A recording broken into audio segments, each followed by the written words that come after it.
Hello നമസ്കാരം. എല്ലാവരും സുഖമായിട്ടിരിക്കുന്നു എന്ന് വിചാരിക്കുന്നു. ഇവിടെ ഞങ്ങളെല്ലാവരും സുഖമായിട്ടിരിക്കുന്നു.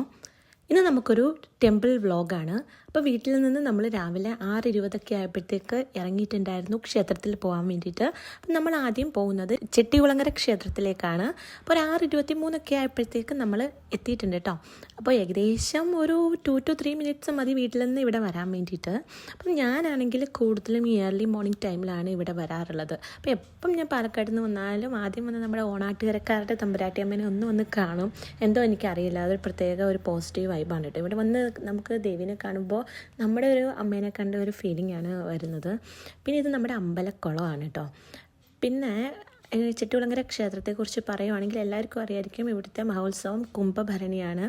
പിന്നെ മീനഭരണി, അശ്വതി, പിന്നെ ഇവിടുത്തെ കെട്ടുകാഴ്ചയൊക്കെ ലോകപ്രസിദ്ധമാണ്. അപ്പോൾ ചെട്ടികുളങ്ങരയെ പറ്റി ഞാൻ തനിച്ചൊരു വീഡിയോ ചെയ്യാം കേട്ടോ. അപ്പോൾ ഞങ്ങൾ വന്ന സമയത്ത് ഇവിടെ നട അടച്ചേക്കുമായിരുന്നു. അപ്പോൾ കുറച്ച് നേരം ഞങ്ങൾ വെയിറ്റ് ചെയ്തു. അതിനുശേഷം ഒരു 7-7:15 ആയപ്പോഴത്തേക്ക് ദർശനമൊക്കെ കഴിഞ്ഞു ഞങ്ങൾ വെളിയിൽ ഇറങ്ങിയിട്ടുണ്ടായിരുന്നു കേട്ടോ.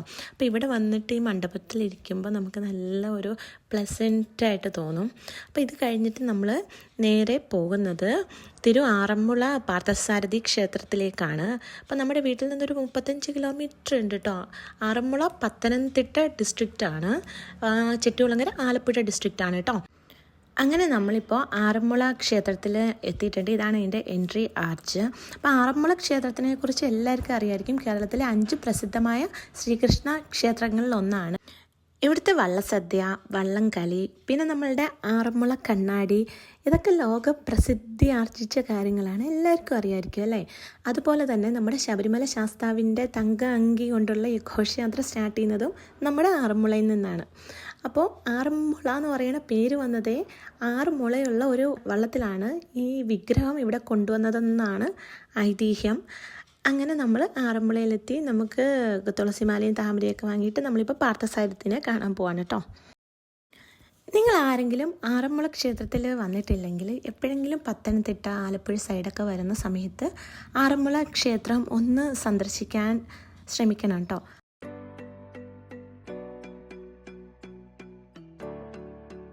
ഇതിൻ്റെ പിന്നീടൊരു പ്രത്യേകത എന്ന് പറയുന്നത് നമ്മുടെ പമ്പാ നദിയുടെ തീരത്താണ് ആറന്മുള ക്ഷേത്രം സ്ഥിതി ചെയ്യുന്നത്. ഇവിടുന്ന് ഒരു ലെഫ്റ്റിലേക്കൊരു എൻട്രൻസ് ഉണ്ട്. നമുക്ക് നദിയിലോട്ട് ഇറങ്ങാൻ ഉള്ളൊരു എൻട്രൻസ് ഒക്കെ ഉണ്ട്. ഒരു പ്ലസൻറ്റ് ഫീലിംഗ് ആണ് കേട്ടോ ഈ അമ്പലത്തിൽ വരുമ്പോൾ. എനിക്ക് ഭയങ്കര ഇഷ്ടമാണ്. ഇവിടെ കാണുന്ന ഈ ചെറിയ ഗോപുരം ഉണ്ടല്ലോ താഴോട്ടുള്ളത്, അത് ബലരാമഭദ്രൻ്റെ ഒരു ക്ഷേത്രമാണ്. ഇവിടെ തനിച്ച് പ്രതിഷ്ഠയുണ്ട്. അപ്പോൾ നമുക്ക് ഇവിടെയും എന്തെങ്കിലും അർച്ചനയൊക്കെ ചെയ്യണമെങ്കിൽ നമുക്കത് ചെയ്യാൻ പറ്റും. ഞാൻ പറഞ്ഞില്ലേ ഒരു ലെഫ്റ്റിലോട്ടൊരു എൻട്രൻസ് ഉണ്ടെന്ന്, അത് ഇവിടെയാണ് കേട്ടോ. അപ്പം ഇവിടുന്ന് നമുക്ക് ലെഫ്റ്റിലോട്ട് ഇറങ്ങിക്കഴിഞ്ഞ് കഴിഞ്ഞാൽ നമുക്ക് പമ്പാ നദി കാണാൻ പറ്റും. വെള്ളത്തിൽ അത്യാവശ്യം ഇറങ്ങേണ്ടവർക്ക് ഇറങ്ങാം.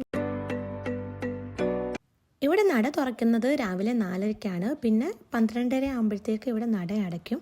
ഇതാണ് ഇവിടുത്തെ തുലാഭാരത്തട്ട്. പിന്നെ ഇതിനോട് ചേർന്നിട്ട് ഒരു ചെറിയ കടയൊക്കെ ഉണ്ട് കേട്ടോ.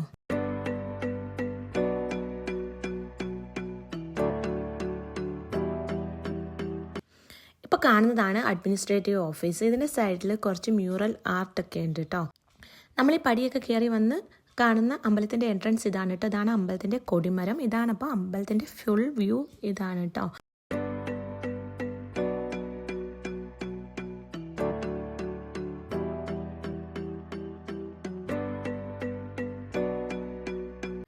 അങ്ങനെ പതുക്കെ ഞങ്ങൾ അമ്പലത്തിൽ നിന്ന് ഇറങ്ങിയിട്ടോ. ഇനി നമ്മൾ കുറച്ച് ഷോപ്പിംഗ് ഒക്കെ ചെയ്യാം എന്നുള്ളൊരു ഐഡിയയിൽ അങ്ങനെ ഫ്രണ്ടിലോട്ട് നടന്നു. ഇതിൻ്റെ ഫ്രണ്ടിൽ കുറേ ഷോപ്സ് ഉണ്ട് കേട്ടോ. ആറന്മുള കണ്ണാടി വിൽക്കുന്ന തന്നെ കുറേ ഷോപ്സ് ഉണ്ട്. അതുപോലെ തന്നെ കണ്ണാടിയിലാണെങ്കിലും പല വെറൈറ്റീസ് ഉണ്ട്. അപ്പോൾ ന്യൂ മോഡൽസ് എന്തെങ്കിലുമൊക്കെ ഉണ്ടോയെന്ന് നോക്കാൻ വേണ്ടിയിട്ട് നമ്മൾ വന്നതാണ് കേട്ടോ. അപ്പം ഇത് സ്റ്റാർട്ടിങ് തന്നെ 1500 ആണ് റേറ്റ്സ് ഒക്കെ ഈ ചേച്ചി പറഞ്ഞത്. പിന്നെ പറയുവാണെങ്കിൽ ആറന്മുള കണ്ണാടി വാങ്ങുവാണെങ്കിൽ അതിൻ്റെ ഒരു പ്രത്യേക ലൈസൻസ് ഉണ്ട്. ആ ലൈസൻസ് ഉള്ള ആൾക്കാരിൽ നിന്ന് തന്നെ ഇത് വാങ്ങണം. ഫേക്ക് പ്രോഡക്ട്സും കുറേ വരുന്നുണ്ടെന്ന് ആ ചേച്ചി പറഞ്ഞിട്ടുണ്ടായിരുന്നു. അപ്പോൾ ഇതാണ് ഇവരുടെ ലൈസൻസ്. ഇവർ തന്നെ ഉണ്ടാക്കി കൊടുക്കുകയാണെന്നാണ് ഈ ചേച്ചി പറഞ്ഞിട്ടുള്ളത്.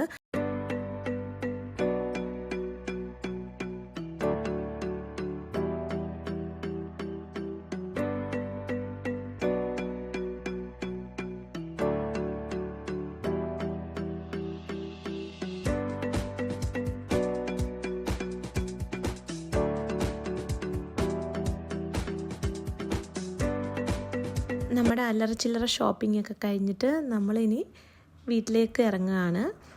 അപ്പോൾ ഈ ഒരു വ്ളോഗ് വളരെ ചെറിയ വ്ളോഗാണ്. നിങ്ങൾക്ക് ഈ വീഡിയോ ഇഷ്ടമായെങ്കിൽ ലൈക്ക് ചെയ്യുക, ഷെയർ ചെയ്യുക, സബ്സ്ക്രൈബ് ചെയ്യുക. എന്തെങ്കിലും സജഷൻസ് ഉണ്ടെങ്കിൽ താഴെ കമൻറ്റ് ചെയ്യാനും മറക്കരുത് കേട്ടോ. അപ്പോൾ അത്രയേ ഉള്ളൂ. Thanks for watching this video.